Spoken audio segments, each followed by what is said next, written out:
국민의힘 전당대회 관련 소식도 짚어볼 텐데 전한길 씨가요. 이게 이런 프레임이 친한파의 프레임이다라는 주장을 했습니다. 그 얘기 한번 들어보겠습니다. 언론에서 오늘 우리 토론회를 전한길 면접 받는다, 면접 이렇게 언론 되는데 그에 대해서 굳이 전한길 면접을 본다 이렇게 프레임 씌우는 것은 저는 장동혁 후보를 반대편에 있거나 전한길을 불편해하는 친한파나 또 이런 사람들의 프레임 아닌가 생각합니다. 저는 이 이야기 듣는 것도 금시초문이고 별 관심이 많지 않습니다. 전한길 씨는 제가 전에 만났었고 잘 아는 사람입니다만은 그 사람이 무슨 말 한다고 지금 전한길 대회를 하는 건 아니잖아요. 전당대회를 하면 당에 후보로 나온 사람들 중심으로 해야지. 전한길이 뭡니까? 아직 출마 자격도 없는 사람인데 그 사람이 당에 입당했다고 해서 그 사람 중심으로 딱 이렇게 언론이 나가는 거 이거는 국민 여론이 호도될 수 있다고 저는 우려합니다. 김 교수님께 먼저 김문수 후보의 저 발언의 의미를 한번 짚어볼게요. 전에는 전한길 씨를 약간 품는 듯한 발언을 하다가 지금은 선을 약간 긋고 있거든요. 일단 조금 거리두기를 할 수밖에 없는 게 아마 지금 보면 어쨌든 지금 김문수 후보가 처음에 아마 그 대선 후보가 될 때 그러니까 한덕수 후보의 단일화를 얘기하고 할 때는 친윤계의 어떤 도움을 받아서 그때 당 후보가 되고 한덕수 후보와의 어떤 단일화를 그때 거부하면서 일단 최종 후보가 됐거든요. 근데 그때 아마 김문수 후보하고 친윤계 그때 이제 서로 갈라서기를 하게 된 거고요. 아마 지금 보니까 김문수 후보 같은 경우에는 이제 독자 노선 이제 홀로서기를 하는 걸로 보이는 거거든요. 홀로서기를 하는 걸로 보이고 아마 전한길 씨 같은 경우에는 지금 장동혁 후보를 1번으로 아마 부르고 그리고 그 가운데 가서 보면 지금 전한길 씨가 얘기한 건 두 가지거든요. 하나는 뭐냐면 결국 윤석열 전 대통령을 방문할 거냐, 구치소 이제 면회갈 거냐, 장동혁 후보는 가겠다고 했거든요. 그랬죠. 두 번째는 결국은 이번에 어쨌든 후보 교체 관련된 당무 감사를 통해서 어쨌든 권성동, 권영세 의원하고 이양수 사무총장에 대한 당원권 정지가 나왔는데 그다음 한동훈 전 대표 관련된 당원 게시판 논란이 돼서 그럼 한동훈 전 대표에 대해서도 당무 감사를 하고 당원권 정지를 요구할 생각이 있느냐 이런 부분에 있어서 장동혁 후보가 다 오케이를 한 부분이거든요.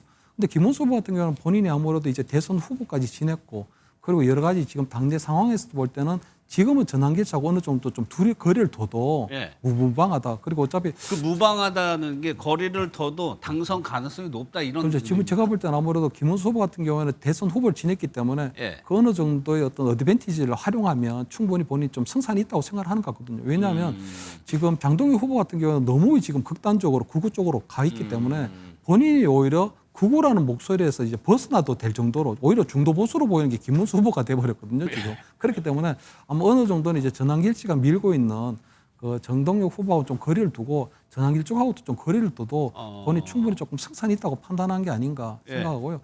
다만 저는 아까 그 장면을 보면서 좀 웃긴 게 그래도 고성국 박사, 그다음 성창경 TV, 강용석 전 TV 이런 거 같은 거 사실 쟁쟁한 사람들이거든요. 그런데 그 전한길 그 하고 이렇게 같이 일단 고수 유튜버 이렇게 합동을 하면서 전한길 씨가 주도하고 그 세 분이 그렇게 좀 다소곳이 앉아 있는 걸 보니까 좀 이채롭기도 하고 조금 독특해 보인다. 아니, 그러면은 지금 보수 지지자들 중에서 전한길 씨가 가지는 그 영향력이 그 정도 된다는 의미인가요? 뭐 전한길 씨가 제가 볼 땐 본인이 가지고 있는 영향력보다는 전한길 씨 뒤에는 저는 윤석열 전 대통령이 있다고 보이거든요. 윤석열 전 대통령이 전한길 씨 뒤에 있기 때문에 충분히 윤석열 전 대통령의 어떤 메신저 또는 대리인의 역할을 전한길 씨가 하고 있기 때문에 그 부분을 지금 당내에 있는 친윤계들 의원들도 결국 전한길의 뒤에 있는 윤석열의 모습을 보기 때문에 전한길에 대한 어떤 그런 게 좀 있고 나머지 유튜버들도 그런 부분이 조금 나름대로 인정을 한다고 있다고 보이거든요. 왜냐하면 지금 전한길 씨가 저 정도 힘을 가질 수 있는 건 윤석열 전 대통령이 보면 당시 작년 12월 3일 비상계엄을 할 때 추경호 원내대표하고 어떤 얘기를 했는데 90명의 국회의원이 그때 비상계엄을 해제를 위한 국회본에 참석하지 않았거든요. 그런데 그 부분에 대한 아직도 수사가 이루어지지 않고 있는데 만약에 추경호 때 당시 원내대표에 대한 특검 수사가 이어질 때 추경호 의원하고는 달리 만약에 추경호 의원이나 아니면 친윤계 의원들이 윤석열 전 대통령과 완전 갈라서기를 하게 되면 윤석열 전 대통령이 내란 특검에 가서 어떤 얘기를 할 줄 모르는 거거든요, 사실은. 윤석열 전 대통령 예를 들어 뭐 추경호 원내대표를 통해서 그때 국회의원 의원들, 국민의힘 의원들 본회의 들어가지 말라고 내가 얘기했다. 그렇기 때문에 저 사람들 다 안 들어간 거야. 이렇게 얘기해버리면 사실 그때 본회의장에 들어가지 않은 국민의힘 국회의원들 90명은 거의 네, 완전 예. 내란 동조하는 행위에 더하기 때문에 아마 그런 부분들도 다 고려해서 지금 예. 아마 그 진영교 의원들도 지금 사실은 약간 아킬레스건이 걸려 있지 않나 이렇게 보입니다. 그럼 성추행 부장 결국에 김문수 후보는 이제 전환기 씨가 관련돼 있는 유튜브에 안 나갈 거라고 보세요? 저는 그럴 거라 보고 저 그 김문수 후보가 갑자기 입장을 바꾼 기사를 보고 예. 저는 제가 느낀 거는 김문수 후보가 극우 색채를 좀 빼려고 하는구나 이게 아니라 예. 전환길 씨는 장동혁 의원을 지지하기로 결정이 됐구나.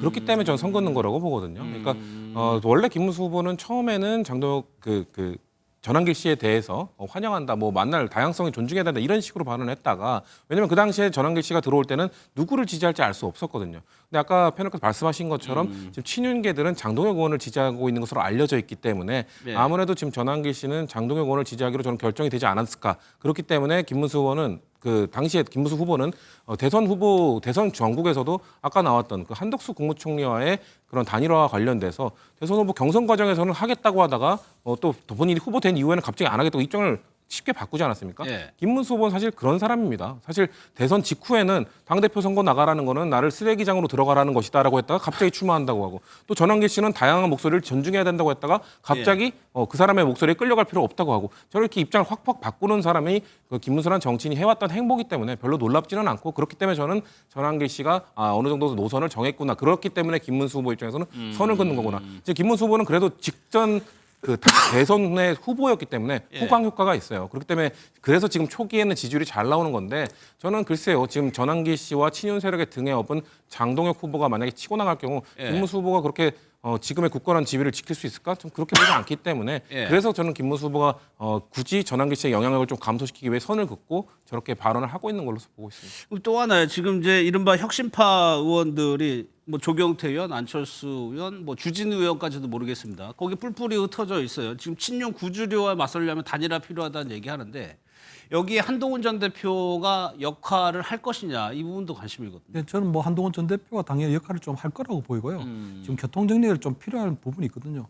아무래도 한동훈 전 대표가 본인이 직접 출마했으면 전체적인 어떤 보수 쇄신이나 혁신의 방향을 본인이 앞장서서 이끌었겠지만 지금 본인이 출마하지 않은 상태이기 때문에 안철수 후보와 또는 조경태 후보 또는 뭐 주진우 후보 간에 어쨌든 교통 정리가 좀 필요하다고 보이거든요. 아마 조경태 의원 같은 경우는 지금 계속적으로 어떤 뭐 혁신 후보들에 대한 단일화를 얘기하고 있는 부분이 있기 때문에 저는 아마 조경태 의원이 아마 안철수 의원을 조만간 만나서 아마 안철수 의원으로 단일화를 하든 아니 본인으로 단일화를 하든 어떤 형태로 좀 단일화 얘기는 좀 시작이 될 것 같고요. 예. 아마 지금 8월 22일까지 있기 때문에 어느 정도 좀 시간은 있거든요. 그렇기 때문에 아마 안철수 후보 같은 경우에는 각자가 지금 각자의 혁신안을 갖고 그러니까 국민이 어떻게 앞으로 바꿀 거라는 것을 대한 어떤 당원들에게 호소하는 그런 각자가 이제 힘을 키우다 보면 어느 정도 혁신의 시너지가 날 거 아니냐. 근데 지금 당장 후보 등록하기도 전에 벌써부터 어떤 단일화를 얘기해 버리게 되면 단일 효과 전혀 할 수 없다는 이런 입장일 것 같거든요. 예. 그렇기 때문에 그런 과정에 있어서도 저는 당연히 한동훈 전 대표가 앞으로 뭐 그런 부분에 교통정리를 좀 할 거라고 보이고요. 아마 한동훈 전 대표 같은 경우는 지금 정치를 시작한 지 얼마 안 되기 때문에 아직까지는 저는 뭐 대표까지도 지내고 또 총선에 선대위원장도 하긴 했지만 여전히 아직 정치 경험은 풍부하지 않거든요. 예. 그렇기 때문에 아마 당 내에서도 보면 친윤계가 있고 친한계가 있고 여러 가지가 있는데 한동훈 전 대표가 앞으로 어떤 정치의 어떤 맹주가 되려면 나름대로 이러한 부분에 있어서 본인이 조금 타고난 리더십 또는 그렇죠. 조정하고 예. 조율하는 리더십을 보여야 진정한 조금 리더십 어떤 리더로 거듭날 수도 있는 부분이 예. 있거든요. 그래서 저는 아마 한동훈 전 대표가 그동안은 본인이 잘하는 정치를 해왔는데 앞으로 저런 것들에 대한 조정하고 통합하고 또 이끌어내는 예. 그런 이제 만들어낼 수 있는 그런 리더십도 나름대로 아마 한동훈 전 대표가 보여야 될 예. 어떤 리더십의 시험대에 올랐다. 저는 이렇게 보입니다. 사실 막후에서 가교 어떤 역할을 한다는 게 어려운 일이거든요. 사실 그게 정치력이라고 평가를 할 수 있는 부분인데 말씀하신 대로 한동훈 전 대표는 정치 경험이 얕단 말이에요. 안철수 의원 꽤 몇 선 됐고 조경태는 6선이고요. 과연 이거를 가교 역할을 뛰어든다 하더라도 성사시킬 수 있느냐 이것도 다른 문제거든요. 그리고 전 한계가 명확할 거라고 생각합니다. 예. 한동훈 전 대표가 갖고 있는 팬덤은 그래도 꽤 있죠. 근데 지금 국민의힘 이 당원 구조 자체가 비주류의 그 세가 훨씬 더 적거든요. 그러면 기존의 적은 세를 뛰어넘을 수 있을 정도의 파급력을 가질 수 있는 사람은 저는 유일한 사람이 한동훈 전 대표였다고 보거든요. 그래도 국민의힘 쪽에서 보수 진영에서 유일하게 팬덤 정치를 할 수 있는 사람이기 때문에 그런 팬덤 정치를 기반으로 해서 기존의 불리한 구조를 좀 뒤엎는 그래도 해볼 만한 싸움을 이끌어갈 수 있는 유일한 후보였는데 그 사람이 지금 뒤로 물러난 상황이기 때문에 아무리 조경태 의원이나 안철수 의원의 단일화나 가교 역할을 정치력을 발휘해서 해본다고 하더라도 예. 단일화가 된다 하더라도 한동훈 전 대표가 직접 나서지 않았기 때문에 그 팬덤은 작동하기 어려울 것이거든요. 그렇기 때문에 저는 한동훈 전 대표가 정치력을 얼마나 발휘해서 그 가교 역할을 해낼 수 있을지 모르겠습니다만 해낸다 하더라도 한계가 너무 명백하다. 한계가 너무 명확하기 때문에 지금 주류 세력들의 이런 사실 장동혁, 김문수 이런 사람들을 이기기는 전 쉽지 않은 상황이라고 보고 있습니다. 하나 더 여쭤볼게요, 김 교수님. 네. 지금 뭐 최고위원 후보들도 지금 다 원내고 당대표에 출마하겠다는 분들도 조경태 의원을 제외하고는 조금 선수도 얕고요. 그러다 보니까 영남권의 중진들 어디가 있느냐 이런 얘기 나오거든요. 근데 뭐 영남권에 보면 지금 그 이 TK 같은 경우는 지금 송원석 의원이 TK 출신이거든요. 예. 또 비대위원장 원내대표를 맡고 있고 또 정책위원장도 또 TK 출신이고 하다 보니까 이번에는 아마 TK에서는 아마 따로 아마 그 당대표 선거에는 좀 나오진 않을 것 같고요. 그 김문수 아마 당대표 후보와 이제 어느 정도 지난 대선 과정에서 보면은 본부장을 했던 김재원 전 최고위원은 아마 본인 스스로가 아마 출마를 할 걸로 보이거든요. 예. 그렇기 때문에 아마 그런 틀에서 조금 이루어지고 있는 것 같고 다만 저는 지금 국민의힘의 가장 큰 문제는 당 중진들도 어느 정도 이 부분에 서 조금 발장 끼고 있는 부분도 있지만 그 국민의힘의 어떤 초선들 44명에 이르는 초선들 그리고 30명에 이르는 재선들의 어떤 침묵이 가장 큰 문제라고 보이거든요. 침묵이요? 예, 침묵. 그러니까 왜냐하면 그때 김영태 전 비대위원장이 어쨌든 탄핵 반대 당론을 무효화하자. 그리고 후보 교체 과정에 했던 부분도 당무 감찰하자. 그런 부분에서 김영태 어떤 혁신안이 탄력을 받지 못한 이유는 당내에서 국회의원도 초재선 의원들이 거기에 대해서 서포트를 하지 않고 다 침묵했기 때문이거든요. 예. 윤재석 아마 혁신위원장의 어떤 혁신안도 계속 자초되고 있는 이유도 보면 국민의힘의 초선 의원, 재선 의원 70여 명이 과반이 넘기 때문에 그분들이 나름대로 국민의힘 이대로 가면 안 된다. 나름대로 정풍운동을 벌이고 목소리를 내기 시작하면 당 지도부도 굉장히 뜨악해가지고 그분에서 좀 겁도 먹고 또 뭔가 바꾸려고 할 텐데 국민의 초선 의원들하고 재선 의원들이 조용하게 입을 다물고 있고 예. 하물며 그 개혁적이었던 어떤 도봉의 김재섭 의원마저도 아무 소리를 안 하고 있거든요. 이러다 보니까 당 지도부 특히 어떤 친윤계의 어떤 구주류도 보면 비상계엄이나 탄핵에 대한 입장을 또 바꾸지도 않아도 되고 또 어떤 대선에서 패배하고 난 이후에 대한 어떤 정치적 책임을 지지 않아도 그래도 되는 사태에 이르렀다고 보이거든요. 그렇기 때문에 저는 국민의 가장 큰 문제점은 중진들의 어떤 침묵들도 문제가 있지만 초선 의원이나 재선 의원들이 과거와 달리 아무런 행동을 하지 않는다는 거. 과거에는 그래도 초선 의원이나 재선 의원들이 모여가지고 이 부분에 대해서 이대로 가면 안 돼, 이대로 가면 안 돼 이런 여러 가지 것들이 있었거든요. 근데 그런 것들이 없이 저렇게 조용한 양들처럼 지낸 이유를 저는 도저히 이해가 되지 않고 그 초재선 의원들의 침묵이 가장 큰 국민의힘의 문제다. 저는 이런 말씀을 드립니다. 알겠습니다.